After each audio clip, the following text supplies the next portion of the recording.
بسم اللہ الرحمن الرحیم کرتے پھر مٹی برابر کر دی جاتی، کوئی قبر کا نشان نہ ہوتا، نہ کوئی کتبہ لگتا، نہ پھول ڈالے جاتے، نہ پھر ان کے لیے کوئی آنسو بہاتا، نہ کوئی احتجاج ہوتا، نہ اس کے لیے اس دور میں کوئی موم بتی جلانے والی آنٹیاں تھیں کہ جو اس کی یاد مناتی۔ سب سے پہلے جس پاکیزہ وجود نے بیٹیوں کے حق میں آواز اٹھائی اس کا نام محمد عربی ہے صلی اللہ علیہ وسلم۔ دنیا کے سامنے بیٹیوں کی عزت رکھی، بیٹیوں کا وقار رکھا۔ قیامت کے دن جب میدان حشر لگے گا تو آپ جانتے ہیں سب سے پہلا سوال نماز کا ہوگا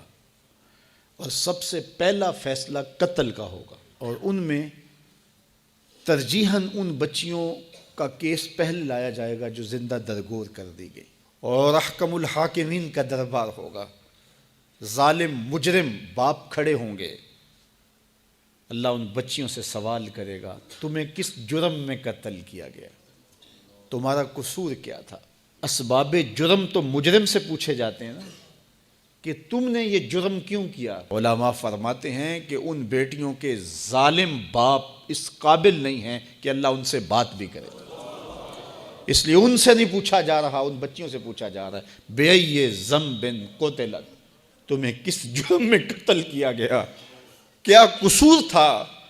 کہ تمہارے ظالم باپ تمہیں زندہ درگور کر گئے۔ میں کل سے یہ سوچ رہا ہوں کہ ایک عدالت تو ان بچیوں کی لگے گی اور ایک اور عدالت لگے گی جس میں زینب بھی کھڑی ہوگی، اور اللہ زینب سے بھی پوچھے گا کہ 7 سال کی معصوم شہزادی جس کی زندگی نوچی گئی، جس کی آبرو نوچی گئی، اور پھر تمہیں قتل کر کے کوڑے میں پھینک دیا گیا، تیرا کیا جرم تھا کہ ظالم وحشی درندے نے، جنسی بھیڑیے نے تیرے ساتھ یہ بدترین سلوک کیا کہ زبان اس سلوک کی کہانی بیان کرنے کا بوجھ نہیں اٹھا رہی۔ تو اس کا جواب سب کو دینا پڑے گا، اس کا جواب آیان اقتدار کو بھی دینا پڑے گا، اس کا جواب ہمارے انتظامی اداروں کو بھی دینا پڑے گا، اس کا جواب معاف کیجئے منبر و محراب کے اوپر بیٹھ کر کے ذات کی لڑائیاں لڑنے والوں کو بھی دینا پڑے گا، اس کا جواب خواہشات کے اسیر حکمرانوں کو بھی دینا پڑے گا، اور اس بے حس معاشرے کو بھی دینا پڑے گا۔ دنیا 21ویں صدی کا سفر کر رہی ہے، اور کیا ہم پلٹ کے پھر دور جہالت میں چلے گئے ہیں؟ ایک تو یہ المیہ کہ 7 سال کی معصوم کلی مسل دی گئی، لیکن دوسرا المیہ میرا یہ ہے کہ وہ جو جنسی درندہ وحشی بھیڑیا 7 سالہ بچی کو اپنی ہوس کا نشانہ بناتا ہے، وہ چھانگا مانگا کے جنگلوں سے نکل کر آیا ہوا کوئی جانور تو نہیں تھا، وہ کسی بل سے نکلا ہوا سانپ تو نہیں تھا، وہ اسی معاشرے کا فرد تھا۔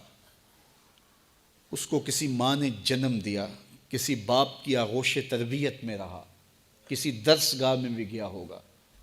اس کے دوستوں کی بھی ایک سوسائٹی ہوگی،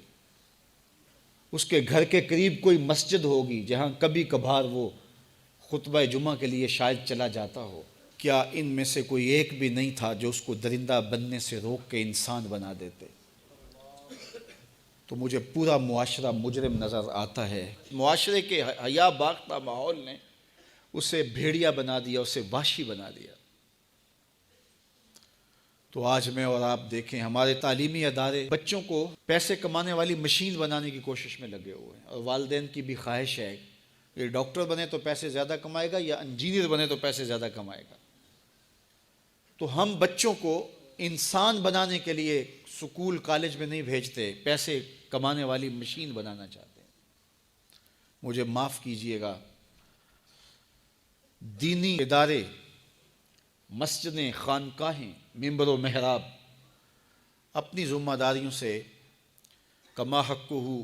عہدہ برا نہیں ہو رہے۔ یہاں فرقہ وارانہ لڑائیوں نے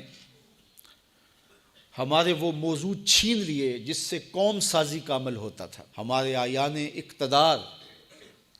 ہمارے منبر و محراب، ہماری دانشگاہیں، ماں باپ اپنی اولادوں کی اچھی تربیت کے لیے کوشاں ہو جائیں تاکہ اس طرح کے واقعات روح پذیر نہ ہوں اور ہماری بچیوں کی آبرو بھی سلامت رہے اور ہمارے بچے بھی